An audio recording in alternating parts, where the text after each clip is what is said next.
খলিফাতুল মুসলিমিন হযরত ওমর রাদিয়াল্লাহু তাআলা আনহু তিনি রাষ্ট্রের কিছু কাজ করছিলেন, হিসাব করবেন একটা লম্ফ জ্বালিয়ে, বাতি জ্বালিয়ে। হঠাৎ রাতের বেলা প্রধান বিচারপতি উনি হযরতে আলী দেখা করতে আসলেন। হযরত ওমর বললেন, ভাই আলী, আপনি দেশের প্রধান বিচারপতি, রাষ্ট্রের কোনো কাজের কথা বলতে এসেছেন নাকি? বলছে, না, আমার পারিবারিক একটা বিষয় আপনাকে আমি একটু শেয়ার করতে চাই।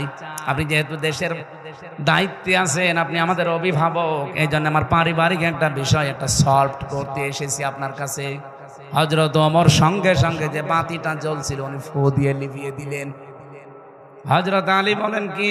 আমি প্রধান বিচারপতি, আমি এসেছি আপনার কাছে একটা মাসলা নেওয়ার জন্য পারিবারিক জীবনের, আর আপনি আমারে দেখে আরো বাতি জ্বালাবেন কি? আরো বাতি লিভিয়ে দিলেন আমার মুখের সামনে। আমি একটু অপমানিত হলাম।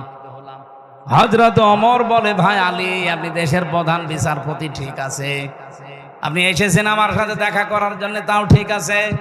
আমি তো প্রথমেই আপনাকে বললাম যে আপনি কি আমার সাথে এসেছেন রাষ্ট্রের কোনো বিষয়ে কথা বলতে, না ব্যক্তিগত? আপনি যেই বললেন যে ব্যক্তিগত পারিবারিক জীবন নিয়ে, তখন কিন্তু আমি বাতিয়ে লিভিয়ে দিলাম, কারণ আমি এতক্ষণ যা কাজ করছিলাম রাষ্ট্রের গুরুত্বপূর্ণ কাজ, এই জন্য রাষ্ট্রের টাকা খরচ করে এই তেল পুড়িয়েছি। এখন আপনি পারিবারিক জীবন নিয়ে কথা বলবেন, আপনার সাথে আমার 2-4 মিনিট যদি এখন খরচ হয়, পারিবারিক জীবনের গল্প করার জন্য তো এ রাষ্ট্র আমারে টাকা দেয়নি। এটার নাম তাকওয়া। এটার নাম কি? এই তাকওয়া যদি বাংলাদেশের 1628 জন মানুষের ভেতরে তৈরি হয়ে যেত, বাংলাদেশটা আজকে সিঙ্গাপুরের উপরে চলে যেত।